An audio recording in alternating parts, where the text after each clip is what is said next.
नमस्कार, आदाब, इस्तकबाल है आपका। आप देख रहे हैं टॉप 10 इंटरनेशनल न्यूज। मैं हूं आपके साथ सना वारिस। इस सेगमेंट के जरिए आपको दिखाएंगे कि दुनिया भर में आखिर हो क्या रहा है और दुनिया भर की वो कहानी आप तक लेकर आएंगे जिसको जानना आपको जरूरी है। और दुनिया भर में किस खबरों ने इस वक्त हड़कंप मचा रखा है, कोहराम मचा रखा है, उससे रूबरू करवाएंगे। सबसे पहली खबर सूडान से है, जहां पर ऊंटों पर आए और उतार दिया 200 लोगों को मौत के घाट। आतंक का माहौल सूडान में, हालात काफी संजीदा बने हुए हैं। इल्जाम है कि आरएसएफ के लोगों ने हाल ही में 200 लोगों को मौत के घाट उतारा है। ये लोग अपने रिश्तेदारों के लिए खाना लेकर जा रहे थे, तभी ये घटना घटित हुई। और दूसरी खबर बांग्लादेश से है, जहां पर सियासी तनाव बढ़ता जा रहा है। मोहम्मद यूनुस की इंटरिम सरकार पर विपक्षी दल अवामी लीग के नेताओं और कार्यकर्ताओं के दमन के आरोप लगे हैं। बीते 10 महीनों में 3000 से ज्यादा गिरफ्तारियां हुई हैं, जिससे मुल्क में लोकतंत्र और मानवाधिकारों को लेकर गहरी चिंता जताई जा रही है। और उसके बाद आपको लिए चलेंगे ईरान में क्या हो रहा है ये बताएंगे। एटमी तंसीबात पहले कहीं से ज्यादा अज़्म और इरादे के साथ बनाएंगे। ये कौन कह रहा है?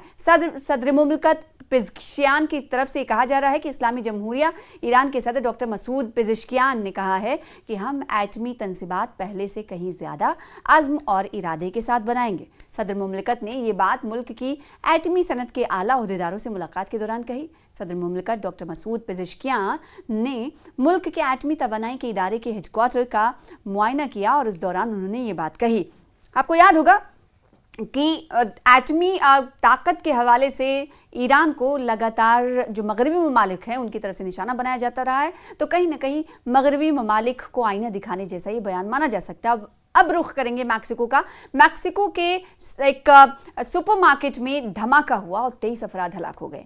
मैक्सिको के शुमाल मगरबी इलाके में वाक़ई सुपरमार्केट में धमाका होने की खबर है, जिसमें बच्चों समेत कम से कम 23 अफराद हलाक हो गए।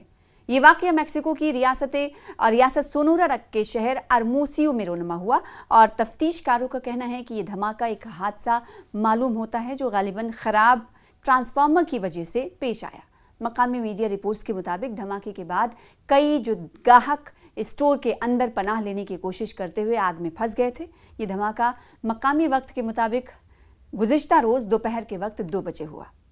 हर बार ये इल्ज़ामात इसराइल पर लगते रहे हैं कि आलमी कवानीन को पैरों तले रौंदता रहा है। आखिर क्या इसराइल ने अब दूसरे मुल्क के साथ किया है, वो आपको इस वीडियो के जरिए बताएंगे। जी हाँ, ये कहा जा रहा है जुनूबी लेबनान पर जो वहशियाना हमला किया गया है इसराइल की तरफ से, इसीलिए अब इसराइल को एक बार फिर से कटघरे में खड़ा किया जा रहा है।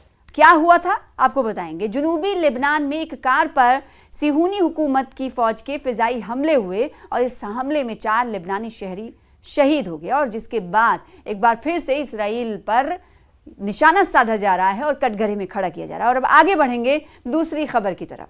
दूसरी खबर पाकिस्तान से आई है। पाकिस्तानी वजीर दिफा ने एक बार फिर इशारों में अफगानिस्तान की तालिबान हुकूमत को धमकी दी है। धमकी में क्या कहा है आपको बताएंगे। पाकिस्तान के वजीर दिफा ख्वाजा आसिफ ने कहा है कि पाकिस्तान की सियासी और अस्करी क़यादत मुकम्मल हमाहंग है। अफगानिस्तान से मुतालिक कौमी पॉलिसी पर मुकम्मल इत्तफाक़ राय है। उन्होंने कहा कि तालिबान हुकूमत अंदरूनी धड़े बंदी और अदम इस्तेहकाम का शिकार है। ख़वातीन, बच्चों और अक़लियतों के साथ जोर ज़बरदस्ती करना अफगान तालिबान का असल चेहरा है।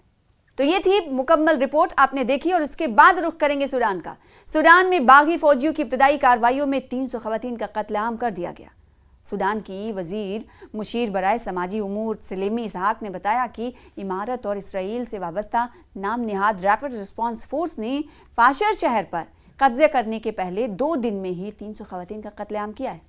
अमरीकी अवाम, इसके बाद जो खबर है आपको बताएंगे, वो अमरीकी अवाम से जुड़ी हुई है, क्योंकि अमरीकी अवाम अपने ही यहाँ सरकार से मुखालिफत करते हुए नजर आ रही है। अमरीकी अवाम, अब सवाल ये उठता है कि आखिर अमरीका के अवाम क्यों मुखालिफत अपनी सरकार की कर रहे हैं, यानी डोनाल्ड ट्रंप की कर रहे हैं, ये आपको बताएंगे। अमरीका के इंस्टीट्यूट है यू गवर्नमेंट के सर्वे में ये बताया गया है कि 55% अमरीकी अवाम वेनेजुला पर फौजी हमले के मुखालिफ हैं और हमले की हामी सिर्फ 15% हैं। अमेरिका के इस इंस्टीट्यूट की रिपोर्ट में कहा गया है कि अगर अमेरिका ने कैरिबियन सी में वेनेजुला के अतराफ में अपने बहरी बेड़े तैनात करके हमले शुरू कर दिए तो इसमें दर्जनों लोग मारे जाएंगे। दूसरी तरफ वेनेजुला के सदर निकोलस मादुरो ने खबरदार किया है कि उनकी मुल्क की फौज अमेरिकी हमलों का जवाब देने के लिए तैयार है। और अगली खबर पाकिस्तान से है, जहां जो कि माहौलियात से जुड़ी हुई है। महकमे माहौलियात ने कहा है कि पंजाब में स्मॉग के बाद सरकारी और जो निजी स्कूल हैं उन्हें हम बंद रखेंगे। कब से कब तक बंद रखा जाएगा, इस वीडियो के जरिए आपको बताएंगे। स्कूलों के सुबह 8:45 से पहले खुलने पर पाबंदी लगा दी गई है। महकमे माहौलियात पंजाब के नोटिफिकेशन के मुताबिक लाहौर समेत पंजाब के दिगर शहरों में खतरनाक हद तक बढ़ती स्मॉग के बाद पंजाब भर के सरकारी और निजी स्कूल अब सुबह 8:45 से पहले नहीं खुलेंगे।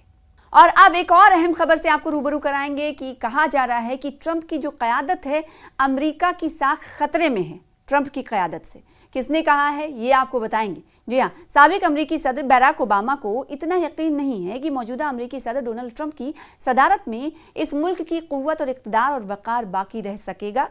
ओबामा के करीबी लोगों ने एक इंटरव्यू को बताया है कि डेमोक्रेट्स को इक़्तिदार हासिल करने से रोकने के लिए ट्रंप के बराह रास्त हमलों ने साबिक सदर को अपनी पार्टी की तकदीर के बारे में फ़िक्रमंद कर दिया है।